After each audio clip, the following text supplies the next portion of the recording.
सुदर्शन नाम।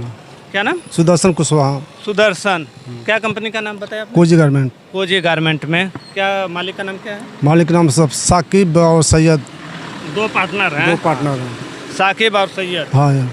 क्या आरोप है आप लोगों का? आरोप है कि लोग 2 महीने से काम कराया, 2 महीने में किसी वर्कर को पगार नहीं बोले, आज देता हूँ कल देता हूँ। फिर वो लोग बोले कि अपना 1 हफ्ते में आपको पगार देता हूँ। फिर अपना इधर पुलिस चौकी में आए थे समझौता कि, फिर मीडिया वालों के पास गए थे, वहाँ भी समझौता है कि मीडिया वाला भी बोला 2 दिन रुको, 2 दिन के बाद जो भी रहेगा फैसला करके दे देंगे। फिर कंपनी बंद थी और कंपनी बंद होने के कारण पता चला कि अब 2 दिन पहले, कितने दिन पहले आप जो है कि उनसे समझौता की बात हुई थी कि मैं पगार कर दूंगा? 1 हफ्ते के पहले, लगभग 5 से 6 दिन पहले। 6 दिन पहले। और 5-6 दिन के अंदर पता चला कि अपना 15 तारीख को रात को वो लोग 2 बजे रात को मशीन बेच के यहाँ से न पता गए, वापी में कोई नहीं। और किसका फ़ोन उनका जवाब वो लोग नहीं दे रहा है। उनका फ़ोन नहीं लग रहा है? नहीं, फ़ोन लग भी नहीं रहा है, लग रहा नहीं, कोई किसका अपना जवाब नहीं दे रहे हैं सर। लास्ट पगार आप लोगों का कब मिला था? लास्ट पगार हम लोग को अपना मार्च में मिला था। मार्च में मिला था? मई और अपना अप्रैल का 2 महीने का सबका पगार, किसी को 1 रुपया नहीं मिला है। मई और अप्रैल और मई का। और कुछ आदमी का मार्च का भी पैसा बाकी है, कुछ आदमी का। कितने आदमी काम कर रहे थे वहाँ पे? लगभग अपना 60 से 70 आदमी काम कर रहे थे। 60 से 70 आदमी। तो क्या ये पूरे मौजूद हैं यहाँ पे? नहीं भी गए सर, कुछ भी गाँव भी गए हैं, कुछ यहाँ मौजूद है सर। और उनको बोलने पे बोलते तुम आगे बढ़ रहे हो, तुमको मैं देखूंगा, ये भी मेरे को बोला गया है। मेरे धमकी देने के काम किया गया है। कौन धमकी कौन दे रहा है? वो सैयद साकिब ने, वहाँ के जो सेठ हैं। अच्छा, ये जब आप लोग कुछ देर पहले बात कर रहे थे कि आप लोगों को पुलिस स्टेशन से कॉल आता है, क्या आपके पास कॉल आया था? क्या कॉल आया था? मेरे पास सर पुलिस स्टेशन से कॉल आया, तो मैंने ट्रू कॉल से जब पता चला कि कंचन करके कोई है, तो मेरे पास क्या नाम था पुलिस वाले? कंचन ठाकरे कोई करके कुछ ट्रू कॉलर पे आता है। कंचन ठाकरे पुलिस वाले हैं जो ये भाई को कॉल करते हैं? कुछ ऐसा है। तो फिर कंचन ठाकरे करके कॉल आया मेरे पास, तो मैंने कॉल उठाया, तो बोला कि दिवाकर कहाँ पे है? तो मैं बोला सर वापी में। तो इधर कंपनी सर बंद था, तो मैं अपना दूसरा काम का जुगाड़ में लगा था। तो बोलता कि तू कहाँ है, तेरा सेठ जो है साकिब ने तेरे नाम का कंप्लेन दिया है कि तूने लगभग 20 लाख रुपया और टोटल कारीगरों को भड़का फसला के तू लेके गया और इसका काम नहीं कर रहा है। ये पुलिस वाले आपको बोलते? पुलिस वाले बोले। तो मैं बोला सर ऐसा तो कोई बात नहीं। तो बोलता है नहीं, तुम फटाक से पुलिस चौकी में आओ और इसका जो भी लेन देन है उसका फटाक से हिसाब करके क्लियर करो। हाँ, तो मैं बोला सर मेरे को 1 घंटा टाइम लगेगा। बोला तुम जल्दी आओ। तो मैं बोला सर आता हूँ मैं थोड़ा टाइम में। फिर मैं सर मैं अकेला। कंप्लेन की कॉपी आपको दिखाए? नहीं सर। तो उसके बाद सर उसके सर कॉल आने के बाद किसी प्रकार की कोई कंप्लेन नहीं हुई गई थी। पुलिस द्वारा इनको धमका के बुलाया गया कि यहाँ पे आओ, जल्दी आओ, नहीं तो तुम्हारे नाम पे कंप्लेन हुई है और तुम्हारी गिरफ्तारी हो जाएगी। आपके पास आते हैं, जाने की कोशिश करते हैं, तो फिर आप यहाँ पे आते हैं? तो यहाँ पे सर मैं डायरेक्ट नहीं आया। तो फिर सर मैं कमाने खाने वाले में सर मेरा उतना पावर पहुँचता नहीं है। तो मुझे पता चला कि करनी सेना वाले जो है सो न्याय दिलाने का काम करते हैं। तो मैं बाबा जी के पास गया कि बाबा जी ऐसा ऐसा मैटर हो गया। तो बाबा जी बोले जाओ बात कर लेना जो भी रहेगा मेरे को। अच्छा, ये सुमित ठाकुर जी हैं करनी सेना के, वापी में लोग इनको बड़े अच्छे से पहचानते हैं। तो मैं इनके पास गया था, बोले तुम जाओ टेंशन मत लो, हम जो है सो जो भी रहेगा जैसा रहेगा बता देना। मैं बोला सर मैं जाऊँगा, कहीं मेरे को अंदर कर दिया तो फिर मैं कोई आता पता सर हम लोग का चलेगा नहीं। ये लोग दादागिरी पे तो पहले से उतरा, हिसाब के लिए आना मत। तो फिर ये बोले चलो मैं चलता हूँ साथ में, इनके साथ में आया। तो फिर वो लोग को भी बुलाया गया। तो वो लगा गरमा के मेरे से बात करने के लिए। तो कंचन दादा जो है बोलता है नहीं ये लोग जो जब आपको 2-4 दिन पहले जब बुलाया गया था। तो जब मैं आया सर वहाँ पे, तो फिर जो है सो फिर बोले कि जो है सो तो वो बोला कि मेरा इतना पैसा लेके भाग गया। तो मैं बोला हिसाब करो बैठ के सामने से। तो कंचन दादा बोले कि इसको जो है सो, और महेंद्र बोला कि मैं इसको पर्सनली जानता हूँ, ये दोनों अच्छे आदमी है। वो पुलिस वाले बैठे हुए, पुलिस वाले सामने थे। तो पर्सनली बोला कि ये दोनों को मैं पर्सनली जानता हूँ कि ये दोनों गलत आदमी नहीं भागेंगे। तुम्हारा 2 दिन में हिसाब करवा के जो भी तुम्हारा लेन देन रहेगा तुम दोनों बैठ के सामने बैठा के मैं क्लियर करा दूंगा। तो सर हम लोग 2 दिन कुछ नहीं बोले, हम लोग शांत होकर अपना घर पे बैठे, चाहे रोजी रोज कुछ भी किया सर हम लोग अपना। आज कैसे आना हुआ आप लोगों का यहाँ? तो सर अभी बता दे रहा हूँ सर। तो उसके बाद अपने को पता चला कि 2-3 दिन पहले वो लोग मशीन रातों रात बेच के गायब हो गए। और मैं जब भी हिसाब करने के लिए उसको बोला तो बोला कि अभी हिसाब बना रहा हूँ, 2 घंटा लगेगा, 4 घंटा लगेगा, ऐसा लगेगा। और मैंने उसको मेरे बिल का जीरोक्स कॉपी उसको दिया। उसने मेरे को अपना जो बैंक का स्टेटमेंट जितना उसने ट्रांसफ़र किया था पैसा उसने, और जब उसे हिसाब मांगा गया तो बोलता पिछले अप्रैल से लेकर अक्टूबर तक का। कंपनी एग्जैक्ट है कहाँ पे? ये कंपनी सर अपना भारत पेट्रोल पंप करवाड़ है ना, उसके उल्टा साइड में कांच वाली जो बिल्डिंग है। तो उसने अपना स्टेटमेंट दिया तो मैंने उसका एक्सेप्ट किया। मैंने बिल दिया तो बोलता है इसमें फीस ज़्यादा है, ऐसा ज़्यादा है। बाकी जो बचा खुचा है जब देखा कि इससे भी मेरा लिपापोती करके 4-5 दिन दोनों हिसाब में लगा दिया और घर से ही हिसाब कर रहे हैं।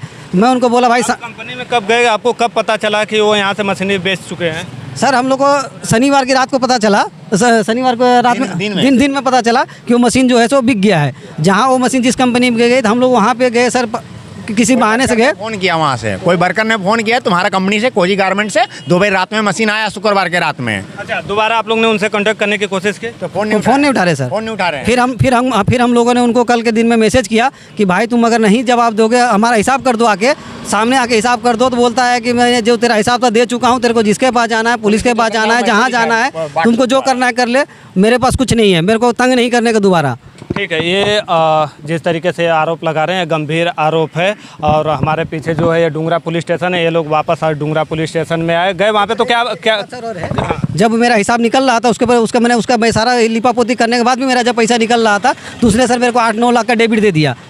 मैंने तेरा ये इसका इतना पैसा कट गया, डेबिट हो गया, तेरा पीस गलत हो गया। सर 1 साल पहले 1 साल गया हुआ पीस का डेबिट कैसे आ सकता है? अगर आया है तो मेरे को उसका पेपर नोट चाहिए, वो पीस चाहिए मेरे को, तो ही तो मैं डेबिट एक्सेप्ट करेगा। ऐसे सर मैं कैसे कर लेगा एक्सेप्ट? अच्छा, ये तो देखिए ये किस तरीके से गरीबों को परेशान किया जाता है। पहले तो आप इनसे काम करवाइए, साल भर काम करवाइए, और जब आपको लगे कि आप कहीं शिफ्ट हो रहे हैं या आपकी कंपनी कहीं और जा रही है तो इनको आजकल करके 2 महीने तक टालिए और फिर रातों रात मशीन बेच दीजिए। और जब हिसाब की बात आए तो बोलिए कि आपके काम में डेबिट आ गया है, आपने नुकसान करवाया। इस तरीके का आरोप है। करनी सेना इनसे जुड़ी हुई है, कैसे सहयोग करें आप लोग और क्या कुछ मामला आप लोगों के संज्ञान में कैसे आया है? देखिए, पहले तो आपका धन्यवाद देता हूँ मीडिया बंधु का कि आपने बड़ा अच्छा एक गरीब मजदूर जिनका कोई इस भारत में तो छोड़िए, इनके यूपी बिहार में भी इनका सुनने वाला नहीं, उनकी आवाज़ बनकर आप सामने हैं। आपको धन्यवाद करता हूँ। देखिए, मैं सुमित प्रताप सिंह राणा, राष्ट्रीय प्रवक्ता करनी सेना, गौरक्षक दल प्रमुख गुजरात। ये संज्ञान मेरे मैटर आया आज से 1 हफ्ते पहले। ये सुधाकर जी, दिवाकर जी और राज वल्लभ जी किसी माध्यम से इनको पता चला कि करनी सेना भारत कभी भी किसी भी मुद्दे की बात अगर होती है और सही मुद्दे की बात होती, राष्ट्र, भगवे झंडे, धर्म की बात होती या किसी दुर्लभ व्यक्ति को, कमज़ोर व्यक्ति को सताता है तो यहाँ से लेके हम लोग का इतिहास है, उत्तर प्रदेश हो, पालघर हो, महाराष्ट्र हो, यूपी हो, कहीं भी जाके हम स्टैंड लेने का काम करते हैं और उन पीड़ित लोगों को न्याय दिलाने का काम करते हैं।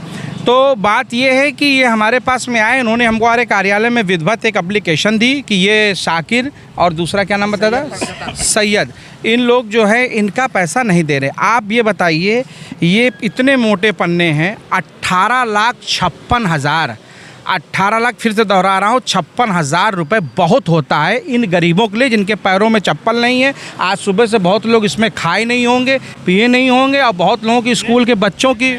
मैं कैमरामैन से बोलूँगा थोड़ा सा फोकस कीजिए। वहाँ पे कुछ महिलाएं भी हैं जो अपने घर से बाहर निकल के दिन रात घर पे छोटे छोटे बच्चों को छोड़ के काम करती हैं और दिन रात काम करते कि उनका परिवार चल सके।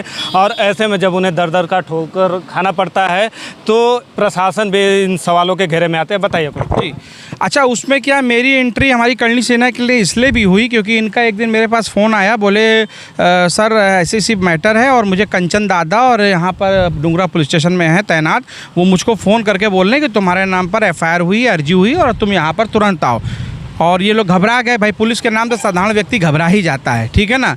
तो ये लोग को मैंने बोला घबराओ नहीं, कोई तुम लोग मुलजिम तो हो नहीं, ना कोई तुम लोग अपराधी हो, तुम जाओ, अगर पुलिस बुलाती है, इन्वेस्ट करती है तो हो सकता है आपसे कुछ पूछना चाहती होगे। तो इन्होंने बोला नहीं साहब आप हमारे साथ चलिए और देखिए। तो मुझे भी थोड़ा लगा हो सकता है इनके नाम से FIR होगी, अर्जी होगी, तो पुलिस बुला रही है। तो मैं यहाँ पर जब आया, कंचन दादा बैठे थे अपनी सीट पे ऊपर और एक धर्मेंद्र भाई हैं, वो भी GP महेंद्र भाई हैं, वो भी गुजरात पुलिस के सिपाही हैं। आप दोनों वहाँ पर बैठे थे। तो मैंने उनसे पहला सवाल यही पूछा कि भाई इनकी अर्जी दिखाइए मुझको, क्या मैटर है। तो उन्होंने मुझे मतलब बातों में उलझाया। फिर मैंने पूछा, मैं जब तीसरी बार बोला तो बोले साहब नहीं इनका अर्जी तो कोई नहीं हुआ, मैंने उनको पर्सनल बुला लिया। तो मैंने कहा भाई किस मैटर में बुला लिया? पुलिस वाले ऐसा बोलते हैं कि पर्सनल बुलाया। हाँ, मतलब पर्सनल इसलिए बुलाया कि दोनों पक्षों की बात सुनेंगे पहले और फिर उस पर हम कार्रवाई करेंगे। तो मैंने उनको साफ निर्देश दिया कि पुलिस का कोई अधिकार नहीं है कि पैसे के मामले में हेरफेर करे, उसके लिए उच्च न्यायालय है, कोर्ट है, आप वहाँ करिए। और ज़मीन का कोई मैटर हो तो भी सिविल में जाइए। आपने किस अथॉरिटी से उनको बुला लिया? तो उनको थोड़ा सा वो लगा कि नहीं भाई ये तो कुछ जानकार लग रहे हैं वो। तो उन्होंने बात को घुमराया और पूरा समर्थन और पूरा संरक्षण जो इनके सेठ का नाम बता रहे हैं उनके तरफ से था। यहाँ तक इवन उन्होंने ये भी मेरे सामने बोला कि नहीं हम इनको बहुत अच्छी तरीके से जानते हैं, ये कहीं भागने वाले नहीं हैं, ठीक है, ये कहीं भागने वाले नहीं हैं और 2 दिन की मोहलत आप इनको राणा जी दीजिए, ये इनका पैसा दे देंगे। तो जब पुलिस आ गई, क्योंकि भाई पुलिस से बढ़कर, कानून से बढ़कर तो हम लोग भी नहीं हैं, तो उनकी, क्योंकि हम लोग लाइन ऑर्डर को बहुत मानते हैं, ठीक है, तो हम लोग ने बोला ठीक है। मैंने भी इनको आश्वासन दिलाया कि देखो आज अगर उन्होंने बुला लिया हो सकता है, ठीक है कोई बात नहीं, उनके सामने ये मैटर आ गया और आपको अगर उन्होंने बुलाया तो 2 दिन आप रुक जाइए। और वो तो उन्होंने इस बात की गारंटी भी ली। गारंटी मतलब उन्होंने बोला कि आप टेंशन मत लो। बोला कि नहीं बोला? किससे बात हो रहा था आपसे? ये कंचन दादा से बात हुई और सामने बैठे हुए थे, धर्मेंद्र नाम इनका, नाम से चेंज हुआ, महेंद्र भाई। उन्होंने भी इस चीज़ को बोला कि नहीं आप लोग रुक जाइए और सब लोग इस चीज़ के गवाह हैं। इतने लोग बात बोली कि नहीं बोली? बोला, सबके सामने बोले। तो हमने कहा जब पुलिस का इन्वॉल्वमेंट हो ही गया है, वो एक अलग अध्याय है, पैसा दिलाना नहीं दिलाना बात अलग। और ये बेचारे 2 दिन रुके रहे और उनको उसने बात में उलझाया और रातों रात उसने मशीन बेची दूसरी कंपनी में। यहाँ पर एक कंपनी, क्या नाम उसका, जिसमें समीर कैसी कोई कंपनी, उसमें उन्होंने जो है मशीन को बेच दिया और रातों रात इनको मैसेज किया। 2 बजे रात में मशीन लेके खाली करके लेके गए, 2 बजे रात में। और खाली कराने वाला पूरे फैक्ट्री का मशीन, एक उसका चाचा का लड़का उमेर नाम है, वो खाली करवाने वाला है। तो मैं फिर आज पुलिस स्टेशन में कल में जब इन्होंने मार्केट में अफवाह फैला रहा है, जब इन्होंने सूचना दी तो मैंने कंचन दादा को फ़ोन किया। मैंने कहा भाई साहब आपने तो ऐसी बात बोली थी, आज इन गरीबों का वो भाग गया लेके, तो इनको कौन न्याय दिलाएगा? अगर पुलिस नहीं न्याय दिलाएगी, करनी सेना नहीं सुनेगी तो कौन दिलाएगा न्याय? आप बताइए, इनका तो विश्वास उठ जाएगा, इतनी दूर दूर से ये लोग आते हैं। तो कहीं ना कहीं अगर देखा जाए ये भी एक बहुत बड़ा जुर्म है, क्योंकि पुलिस का कोई राइट्स नहीं है किसी के रुपये पैसे के लिए। हाँ, अगर कोई लॉ एंड ऑर्डर बिगड़ रहा हो, मारपीट हो रही हो, वहाँ न्यूसेंस क्रिएट हो रहा हो, झगड़ा हो रहा है, लड़ाई हो रहा है, तो पुलिस का पूरा अधिकार है। लेकिन ये आप बताइए कि इसकी कंप्लेंट मैंने आपके गोहिल साहब जो यहाँ इंस्पेक्टर इंचार्ज साहब हैं उनसे मैंने व्यक्तिगत मिल के बात बताई। तो उन्होंने बोला ठीक है। आप लोग ने अर्जी उस ब्याह पे दिया है? नहीं, अभी वो अर्जी मैं देने वाला हूँ। तो मैंने उनसे ये बात बोली कि साहब ऐसी बात है और आपके यहाँ जो स्टाफ है वो इसका, तो बोले कोई दिक्कत नहीं, आप अर्जी दे दीजिए, हम देखेंगे। तो मैं आपके मीडिया के माध्यम से भी बताना चाहता हूँ कि अगर साहब भी इसमें टाल मटोल करेंगे या कुछ करेंगे, वैसे तो उनका व्यवहार ठीक लगा हम लोगों को। उन्होंने आश्वासन भी दिया, आश्वस्त किया कि आप परेशान मत होइए, आप लोग वहाँ अर्जी दीजिए, और नहीं होता तो मैं DYSP साहब से और पर्सनल में SP साहब से मिलूँगा जाके। यहाँ तक अगर जरूरत पड़ेगी तो मैं हर सानवी साहब जो हमारे डिप्टी CM साहब हैं उनके तक भी जाऊँगा, गांधीनगर भी जाऊँगा, क्योंकि करनी सेना सदैव गरीब मजदूरों और कमज़ोरों की लड़ाई लड़ते आई है। और मैं इनको वचनबद्ध करता हूँ, इनका पैसा मेरे रहते हुए कोई नहीं खा पाएगा, कोई नहीं खा पाएगा। अगर एक कदम चलेंगे तो मैं 100 कदम चलूँगा। और हमारी पूरी करनी सेना यहाँ मौजूद है। और मैं आपके माध्यम से उन ठेकेदारों को भी अवगत कराना चाहता हूँ, क्योंकि ये एक नहीं है, 50 प्रकरण ऐसे आ रहे हैं कि गरीब मजदूरों के खून पसीने की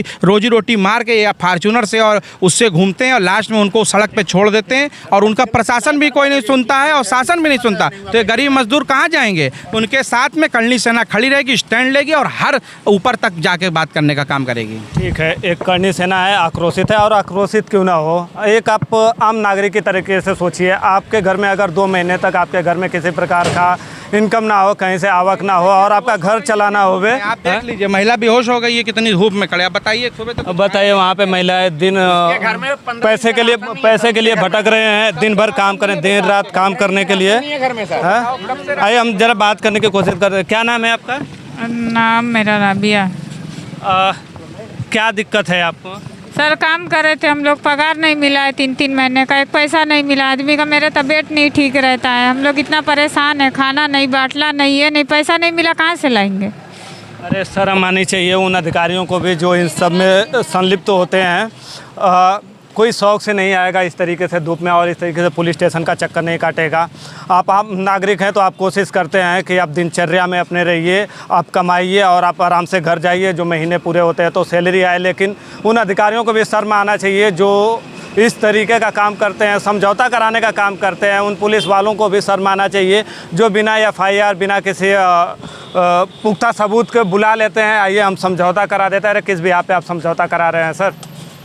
क्या आप इन जितने लोग हमारे साथ में खड़े दिखाई दे रहे हैं, क्या आप इनको भर के देने वाले हैं 2 महीने की सैलरी? क्या आप देगा? 18,56,000 रुपये। 18,56,000 बहुत बड़ी रकम होती है। कौन देगा साहब? अगर वो मालिक भग गया तो कौन देगा? भग गया, ऐसा आरोप लगा रहे हैं लोगों, भग गया, रातों रात मशीन शिफ्ट कर लिया। अब हम इस पूरे मैटर पे हम यहाँ के प्रशासन से भी जानने की कोशिश करेंगे क्या कुछ आता है उनके तरफ से जवाब, वो भी हम आपको दिखाने की कोशिश करेंगे। जब तक कार्रवाई नहीं होती है सालासर न्यूज़ हमेशा इस तरीके के न्यूज़ दिखाते रहेगा। मैं था मनोज चौहान, कैमरे के पीछे से सहयोग कर रहे थे राकेश सालवे। शुक्रिया।